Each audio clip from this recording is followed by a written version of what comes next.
Ce programme vous est offert par MTN, everywhere you go. Keep walking.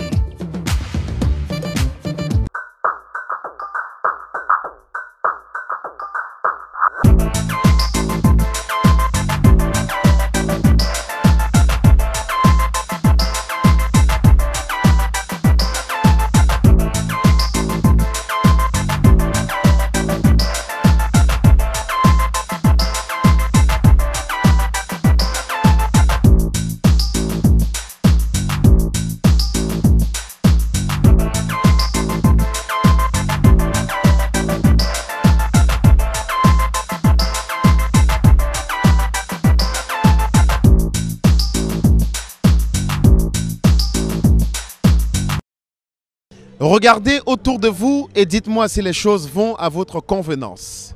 Eh bien, si ce n'est pas le cas, vous faites bien de nous choisir. Mesdames, Messieurs, bonsoir. Une Afrique à la fois une et plurielle. À travers cette émission, Mesdames, Messieurs, Leadership, où les chefs d'entreprise dialoguent, partagent avec les uns et les autres présents en direct. Et vous faites bien de nous joindre, de nous rejoindre dans ce concept fédérateur. Merci à tous, merci à chacun. Tout de suite, donnons la parole à cet homme qui est à l'initiative de ce projet, qui est un homme magique, qui est un penseur émérite et qui nous offre l'opportunité de partager son savoir-faire, car avec la soirée Leadership, c'est le savoir-faire et c'est surtout le faire savoir. Monsieur Christian Guéda. Mesdames et messieurs, nous sommes très contents que vous soyez là. Nous n'aurons pas tardé. L'un des managers, l'un des entrepreneurs pour qui j'ai énormément de respect, s'appelle Donald Trump. Donald Trump believes that you have three ways to motivate a team. La première option, c'est tout simplement se donner une tâche et se rassurer que cette personne-là la mène à bien. Et la deuxième, c'est tout simplement que vous managez cette personne-là de façon au quotidien, like they say, you micromanage a person. And the third option is to make sure that you actually sit down with the person, you work with the person, and you move forward with a common goal. Well, leadership has its own views. Et les avis sont partagés d'une personne à une autre. Today, it's a privilege and honor to me to welcome somebody that I have a great deal of respect. Our guest speaker tonight is called FEMI. We're quite excited that in Cameroon. Au Cameroun, on a la chance que nous tous nous parlons anglais et français. So FEMI will be speaking in English.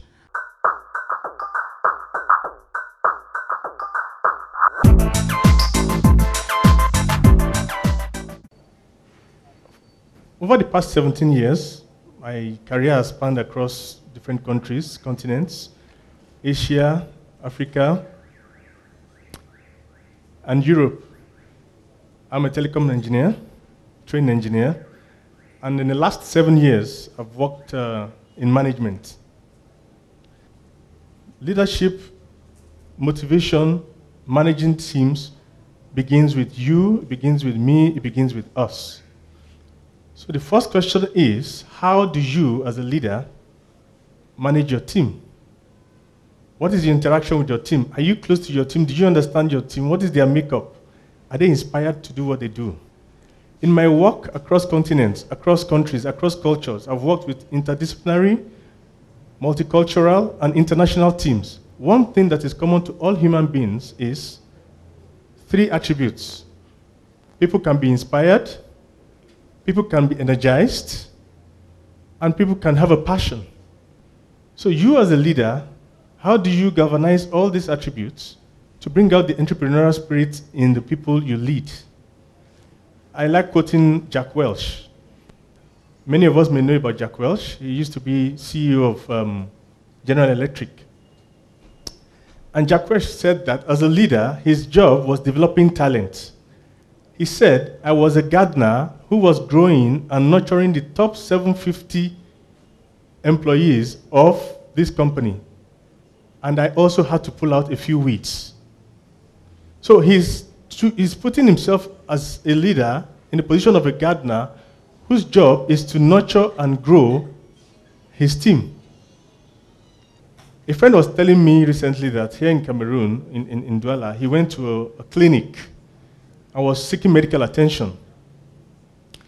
And when he got to the reception, the nurse who was there, looking very mature, looking serious, was peeling melon seed. She was peeling egusi.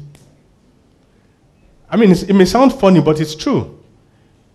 And what crossed his mind was, I cannot get any reasonable medical attention in this clinic, and he turned back. The question is, the owner of that clinic, does he realize that people are coming from home with their issues and bringing it to their work?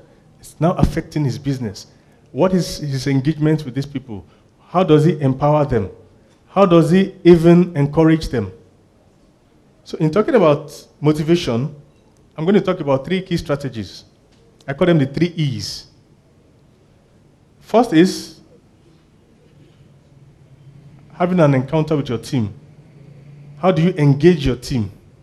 The second is, how do you empower your team?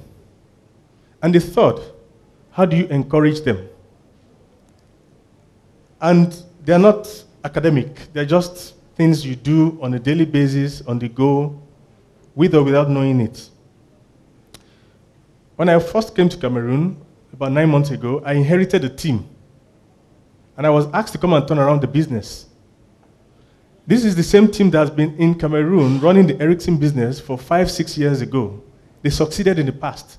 But the business suddenly went down for one reason or the other. And the first thing that hit my head is, I can't come and change this team overnight. I rather need to come to their level and understand what exactly is the makeup of this team. In management, we like having large meetings where you have a big gathering like this and everybody comes. And meetings are very good. We use them to drive processes in companies. But people drive processes and not the other way around. Because the guys with the wisest ideas, the guys with the entrepreneurial spirits, the guys with the sharp, inspired ideas do not come to those meetings and talk. They keep quiet. They just sit down there and listen.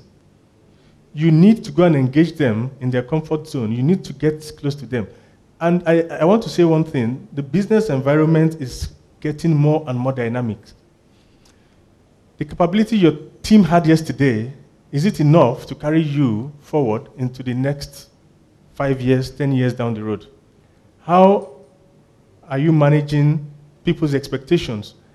That nurse that went to the hospital to be peeling egusi, I can translate it to the white-collar environment where somebody comes from home and in his mind, I just owe this guy 9 to 5. I want to do my 9 to 5. And he comes and works on his own timetable in your office. How are you engaging these people? How are you getting into their inner minds? Who is inspired? Who has the interest of the business in mind? Roberto Di Matteo, when he was asked to take over the team, he met a team that was disenfranchised, that was divided. He met a team that was full of rancor and fights. He inherited that team. Most of those players practically met them there. And he thought in his mind, these guys are good, but why are they not succeeding? He found out that most of the players spent major part of the season sitting on the bench. So what did he do? He engaged people one-on-one. He got to understand what exactly made them tick. What were the issues? And one remarkable thing he did was to give each one an opportunity to play. And like they say, the rest is history. He won the Champions Cup in that year. So engagement is a very, very powerful strategy. You need to take it to people where it matters most. You need to understand what makes somebody, your staff, leave home 5 a.m. to come to work and stay there till 8. Or maybe some people do 9 to 5. Someone may work around the clock. Empowerment is a very strong word. I was reading recently in the Harvard Business Review, and it said the competitive advantage of a company, the greatest assets you have, are your employees. But they now made a twist to it and said that actually your greatest strength as a company, your greatest asset is the enabling environment you create for your people to work. One man that understood the secret of this was Steve Jobs. Steve Jobs made sure that people in his company were given the opportunity to think radically. They had inspiration. He gave them a level playing field. People came up with ideas, new things that had not been done before in the market. He simply galvanized all these ideas together, synchronized them, and leveraged on them and made a success of the business.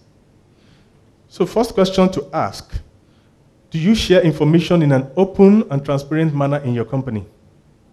Some people say, no, the information is too sensitive, I cannot share it. It's not for people down below. It's for top management. What is top management? Who are the runners that will carry out those objectives?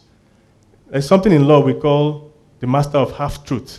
There's a way of sharing vital information, sensitive information, without necessarily, endangering the integrity of that information or making it a danger to your company. You must, at every point in time, give people a sense of belonging, share information in an open and transparent manner. Number 2, do you encourage collaboration in your company? Do people collaborate to solve problems? Do people collaborate to meet common objectives? Your job as a leader is to make sure the company's organizational capability, meaning that the resources are put in the right place at the right time to achieve common objectives. How do people collaborate? There was a recent development in the newsprint where the CEO of Yahoo says that going forward, I want to stop people from working from home. These are organizations that have understood that they needed to transform into the 21st century way of working because the dynamics of the workplace has changed. How we were working 10 years ago is different from how we will work in 10 years' time. How are people preparing? They are already thinking that they need to network. People can work from virtual spaces. But she said so because she realized that she was losing grip. She was losing control. People were no more collaborating. And the moment the company starts to have problems, you will not know where this problem started from. So she wanted to bring everybody back to the office where they could sit close, face to face, talk to themselves, have a feel of each other, and collaborate. Having an enabling environment is something that is so powerful. People have a sense of belonging to your company. I can grow in this company because the first thing that hits a new employee's mind is, how will I, over the years, grow in this company? I understand it's a flat hierarchy. There's going to be only one head of department, and until he dies or retires, I cannot move to that space. How do you look at that strata and unpack it and create an enabling environment for people to grow? If they cannot grow with your company, they will never give you the best. People like to be told they can do it. People like to be shown, you know what, you tried your best, it wasn't good enough, but you can do better. And I'm not getting annoyed, I'm the CEO, I think you're a nice guy, you can do it. Samuel Walton, the late founder of Walmart, made it a point of duty to travel around every one of the shops he had in the country.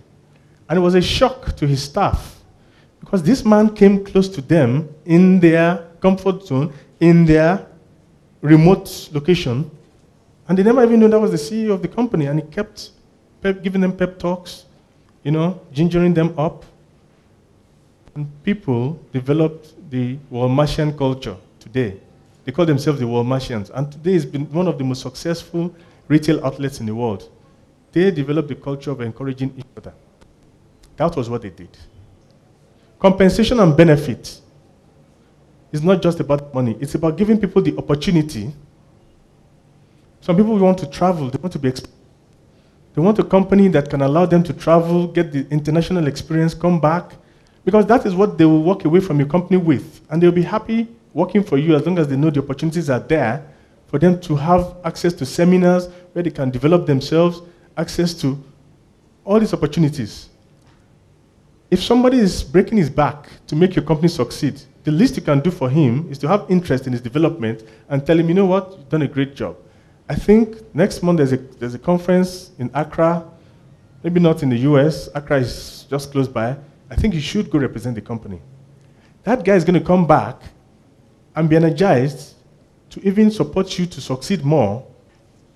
And I want you to listen to this. It's actually a summary of the 3 E strategies and the 3 things I've mentioned. It says, if you pick the right people and give them the opportunity to spread their wings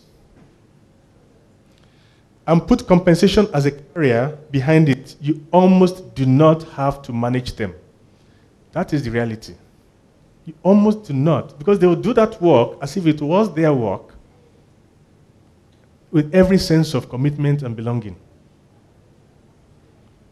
Like I said, the workplace of today has changed. The dynamics of doing business today has changed. What got you to where you are yesterday may not take you to where you need to go tomorrow. How are you preparing for the jet age? How are you preparing your workforce? How are you retooling them? How are you motivating them? How are you engaging them? Do they feel a sense of belonging? We need to ask ourselves these questions. We need to prepare, because out there, the changes will be as dramatic as they can be. It is only by engaging people one-on-one, not in these large crowd meetings in the office. It's only by empowering people, giving them the opportunity to do what they would like to do, but for the common good of your company. It is only by encouraging people, telling them they can do it. That is when you will get the best out of them. Thank you.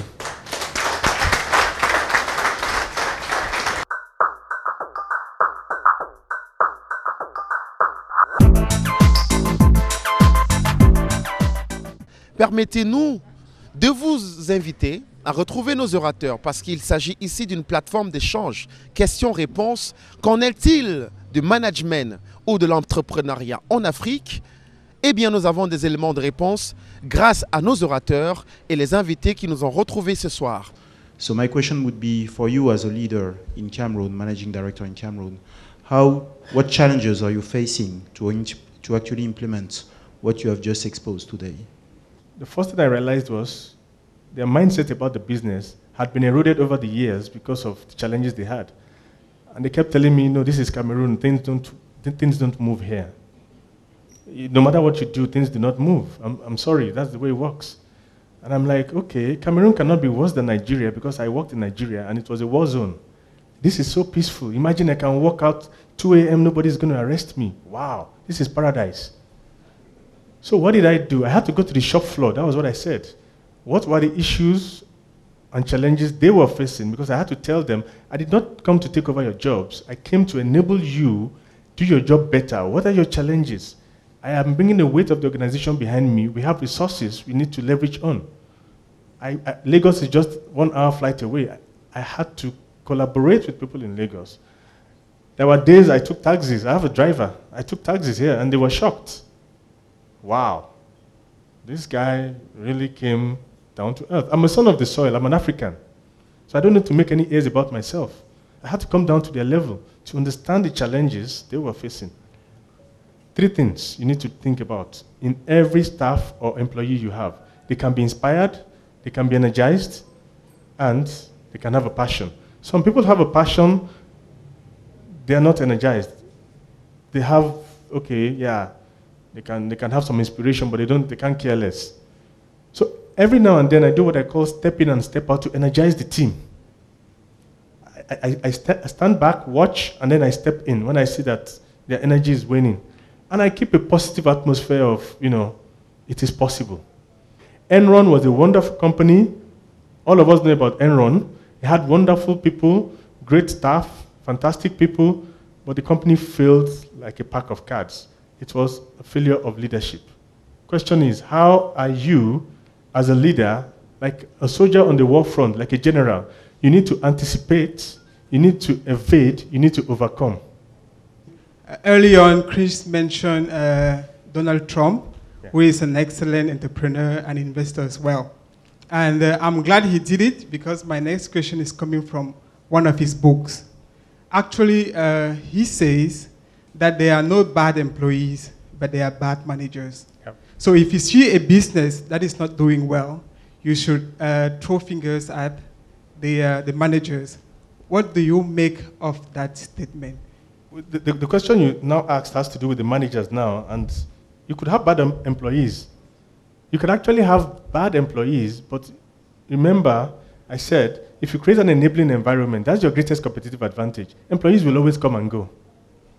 But that enabling environment is a win-win situation for your employees and for you as the business owner. Because at the end of the day, what you want is your business objective to be met. Some managers believe in micromanaging people. They come and tell you, this is your target for the year, it is Y, and the X is your run rate. I want to see how you match X and Y. At the end of the year, I need X and Y to be the same. And then they walk away. He hasn't helped you.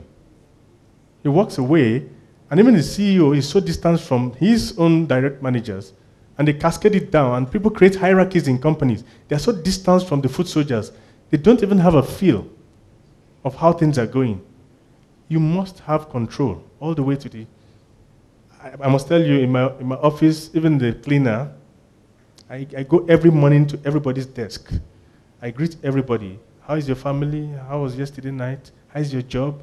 Any issues? You pick stuff. You know who is messing up the company from there. I'll tell you a quick story. I used to work in the US, and the president of the company, at exactly lunchtime, goes to pick the ping pong bat. We have a big hall like this where we go to eat. It's a common room, and there's a ping pong table and a billiard table. And he makes sure he plays ping pong during lunch. This was this guy shouting at people just now in the meeting. He does that because he picks up what they call coffee table talk during that period. He gets to know how people see him as a leader. He gets to know which managers are messing up the company because he chit-chats with people. He has demystified himself and created an atmosphere where people were talking openly. If I have a difficult boss that does not come to the level of the employee, like you've said, and I know that the problem that the company is facing is because of that kind of boss we have, how do I break that ice? Manage your boss means that you use what they call some common sense diplomacy to manage him. He's a nasty guy. He's not concerned about your progress. He doesn't even care about the challenges you're facing in your work. He just needs results, results, results. I can tell you, I've been through this. I had a manager who just wanted results. He didn't care how I did it, but he had somebody above him. I had to go network to get relationships across through the guy up there until the guy up there got to know that my manager was monkeying around on his seat. Sorry, pardon my language. He was actually monkeying around on his seat. And then an investigation came up. It didn't come from me, but the information went up. But all the while, I played along. If you wanted me to go and stand on a tree, I was on a tree. You need to manage your boss. It's a two-way relationship. He's trying to manage you, you need to manage your boss. It's very difficult, easy to say, but probably difficult to do. But in winning, you do not work on people's psychology with, some people like to micromanage. To me, that is very, very repressive and from the dark ages. Companies have evolved beyond being micromanaged. People don't need to be micromanaged. You can never get the best out of anybody by micromanaging them. They're creating what they call a shutter control, psychological barrier. Dans votre optique, qu'est-ce qui a été fait? Parce que dans la plupart des séances comme celle-ci, même si elles sont intitulées leadership, il y a très souvent le probe qui est jeté sur le personnel moyen.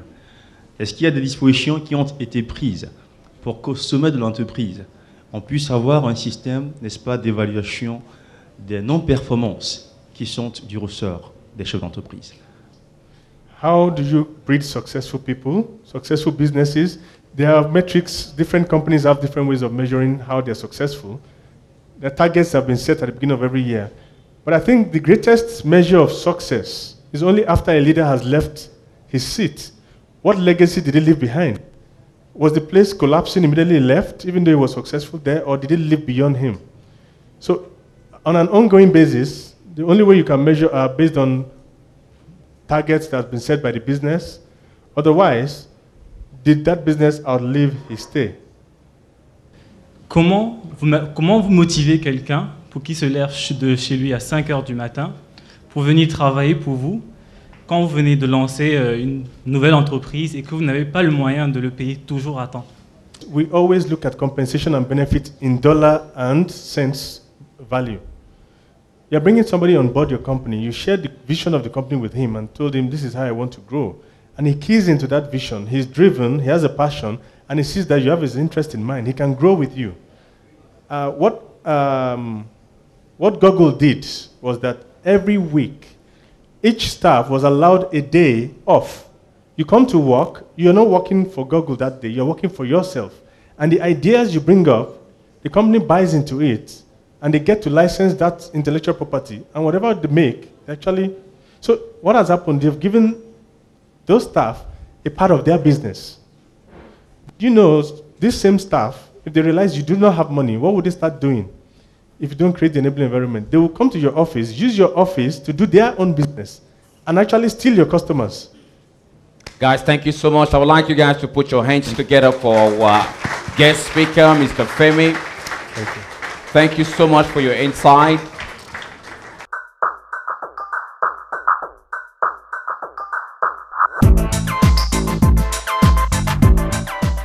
Et c'est vrai que de pouvoir échanger entre nous, c'est un apport extraordinaire. Il y a toujours des orateurs de qualité. En tout cas, chaque fois que j'ai pu être là, j'ai pu constater que les orateurs étaient vraiment formidables. Et en même temps, cela permet aux uns et aux autres de comprendre comment est-ce que ça se passe dans d'autres sociétés, ou alors parfois avoir un petit peu des tips, on dirait, en anglais. J'ai appris de ce DG de Ericsson qu'il faut être humble. Voilà un DG étranger qui arrive au Cameroun et qui trouve le Cameroun avec son système et qui parcourt tous ses collaborateurs un à un et essaye de faire changer le système. En réalité, être à l'écoute, c'est être à l'écoute de la culture. C'est pas seulement être le patron de l'entreprise, mais c'est être le collègue de ses collaborateurs pour comprendre les plus anecdotiques, je dirais, de leurs préoccupations. Comme vous pouvez le constater, le dialogue, c'est la clé de voûte de toute relation. Merci et à la prochaine. Au revoir.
Tony and Mango, memorandum,